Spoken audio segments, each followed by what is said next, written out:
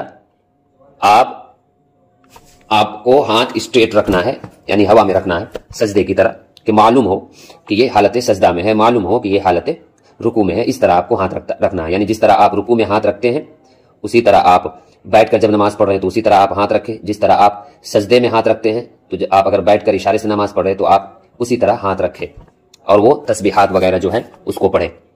سمجھ رہے ہیں؟ تشہد بھی معمول کے مطابق کرے. اور اگر زمین پر بیٹھنے کی صورت میں تشہد میں 2 زانو ہو کر بیٹھنا مشکل ہو تو جس طرح سہولت ہو، مثلا 4 زانو